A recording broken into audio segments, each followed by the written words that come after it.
It's important to rekindle that spirit of patriotism by revisiting America's founding and see what the founders' ideas and thoughts were during the time of the American Revolution, what exactly they were fighting for and why. This is how I'm going to celebrate America's 250th anniversary, by going back through some of the founding documents to get a better idea of the thoughts at that time. I'll be reading one each day this week leading up to the 4th. The first one is The Rights of the Colonists by Samuel Adams. He wrote this essay in 1772 to unite the American colonies, to clearly articulate their grievances against British rule, and establish a foundational philosophy for self-governance. Adams wanted to clearly outline the colonists were entitled to the same natural rights, inherent and inseparable rights, as free men living in Great Britain. The document was created in response to Parliament's taxation without representation, the occupation of Boston by British troops, and British efforts to pay royal judges directly, stripping power from the local colonial assemblies. And Adams drafted the text as a report for the Boston town meeting. The goal was to distribute this foundational document, a statement of rights, throughout Massachusetts and other colonies to rally support, to open lines of communication, and to build a cohesive resistance network against the crown by declaring that ultimate political power remained with the people rather than unjust parliament. Adams laid the philosophical groundwork for the American Revolution.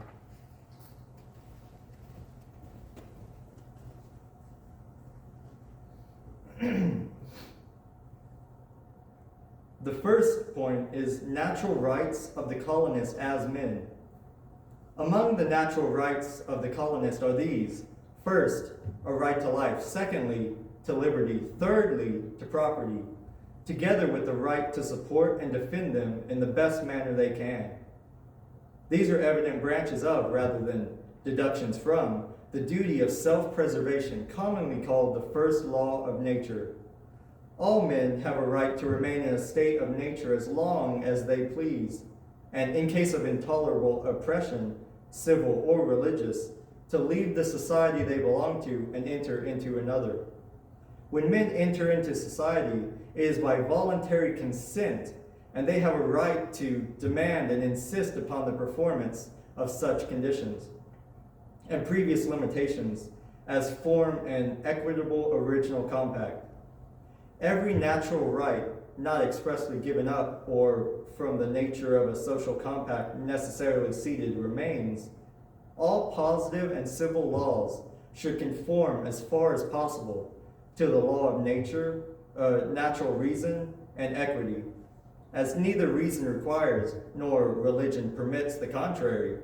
Every man living in and out of a state of civil society has a right peaceably and quietly to worship God according to the dictates of his conscience. Just and true liberty, equal and impartial liberty, in matters spiritual and temporal, is a thing that all men are clearly entitled to by the eternal and immutable laws of God and nature, as well as by the law of nations and all well-grounded municipal laws, which must have their foundation in the former. In regard to religion, mutual toleration in the different professions thereof is what all good and candid minds in all ages have ever practiced, and both by precept and example inculcated on mankind. And it is now generally agreed among Christians that this spirit of toleration, in the fullest extent consistent with the being of civil society, is the chief characteristic mark of the true church.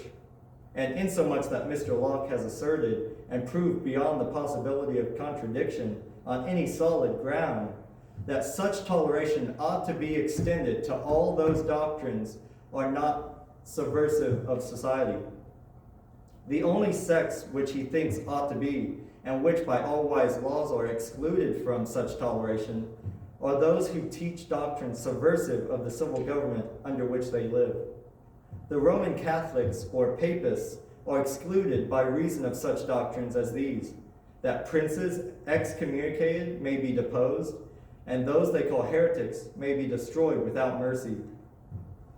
Besides their recognizing the Pope in so absolute a manner in subversion of government by introducing as far as possible into the states, under whose protection they enjoy life, liberty, and property, that solecism in politics, imperium in imperio, leading directly to the worst anarchy and confusion, civil discord, war, and bloodshed.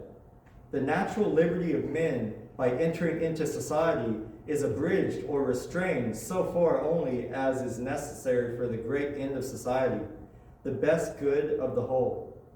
In the state of nature, every man is, under God, judge and sole judge of his own rights and the injuries done him.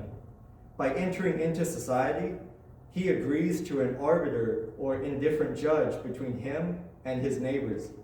But he no more renounces his original right than by taking a cause out of the ordinary course of law and leaving the decision to referees or indifferent arbitrations. In the last case, he must pay the referees for time and trouble.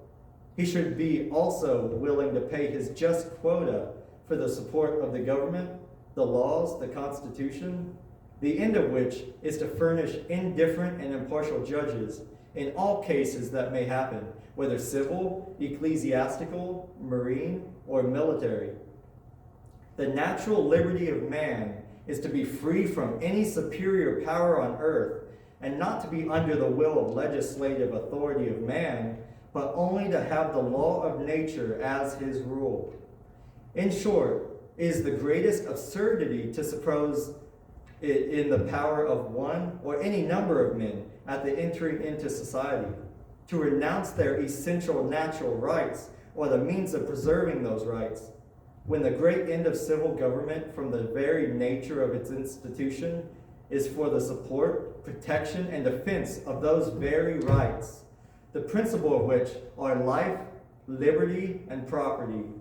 If men, through fear, fraud, or mistake, should in turns renounce and give up any essential natural right, the eternal law of reason and the great end of society would absolutely vacate such renunciations. The right to freedom being the gift of God Almighty, it is not in the power of man to alienate this gift and voluntarily become a slave. The second is the rights of colonists as Christians. These may be best understood by reading and carefully studying the institutes of the great lawgiver, the head of the Christian nation, which are to be found clearly written and promulgated in the New Testament. By the act of the British Parliament, commonly called the Toleration Act, every subject in England, except papists, etc., was restored to and re-established in his natural right to worship God according to the dictates of his own conscience. And by the charter of this province, it is granted, ordained, and established as an original right that there shall be liberty of conscience allowed in the worship of God to all Christians except papists. Magna Carta itself is in substance by a constrained declaration or proclamation and promulgation in the name of king, lords, and commons of the since the latter had the original inherent indefeasible natural rights, as also those of free citizens equally perdurable with the other. That great author, that great jurist, and even that court writer, Mr. Justice Blackstone, holds that this recognition was justly obtained of King John, sword in hand, and peradventure it must be one day, sword in hand, again rescued and preserved from total destruction and oblivion. The third is the rights of the colonists as subjects. A commonwealth or state is a body politic or civil society of men united together to promote their mutual safety and prosperity by means of their union. The absolute rights of Englishmen and all freemen in or out of civil society are principally personal security, personal liberty, and private property. All persons born in the British American colonies are by the laws of God and nature, and by the common law of England, exclusive of all charters from the Crown, well entitled, and by the acts of the British Parliament, are declared to be entitled to all the natural, essential, inherent, and inseparable rights, liberties, and privileges of subjects born in Great Britain, or within the realm. Among those rights are the following, which no man or body of men, consistently with their own rights as men and citizens or members of society, can for themselves give up or take away from others. First, the first fundamental positive law of all commonwealths or states is the establishing of the legislative power, and the first fundamental natural law also, which is to govern even the legislative power itself, is the preservation of the society.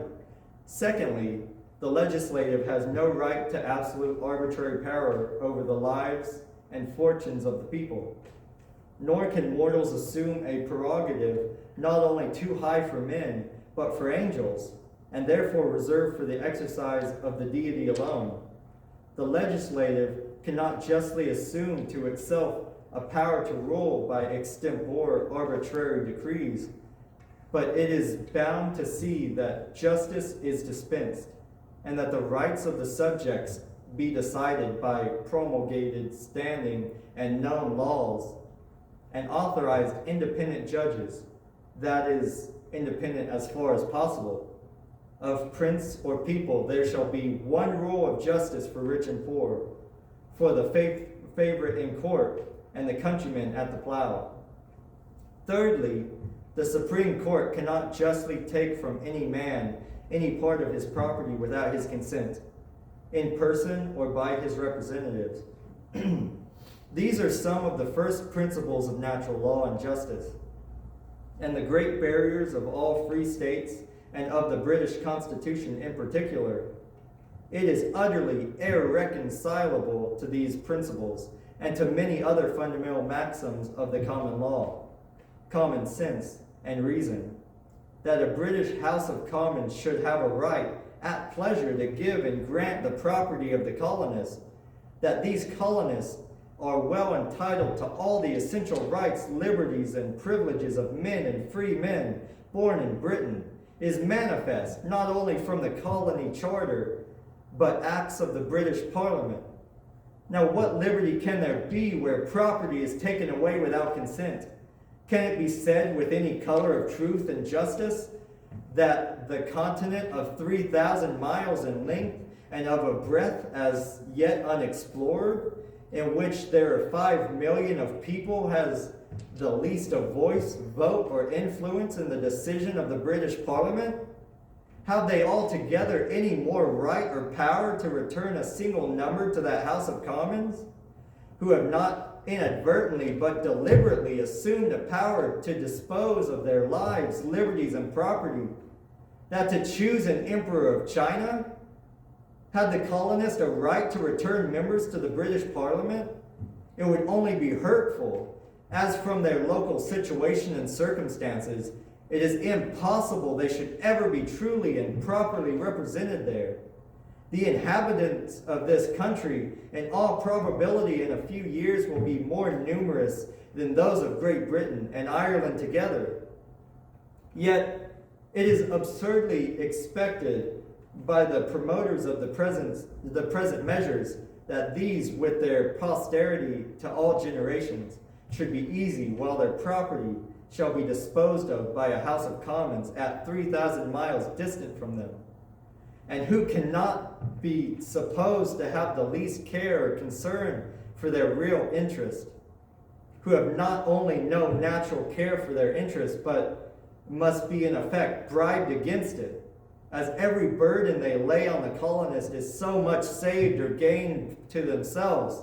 Hitherto many of the colonists have been free to quit rents, but if the breath of the British House of Commons can originate an act for taking all away our money, our land will go next to be subject to rack rents from haughty, relentless landlords who will ride at ease. Will we be trodden in the dirt? The colonists have been branded with the odious names of traitors and rebels, only for complaining of their grievances.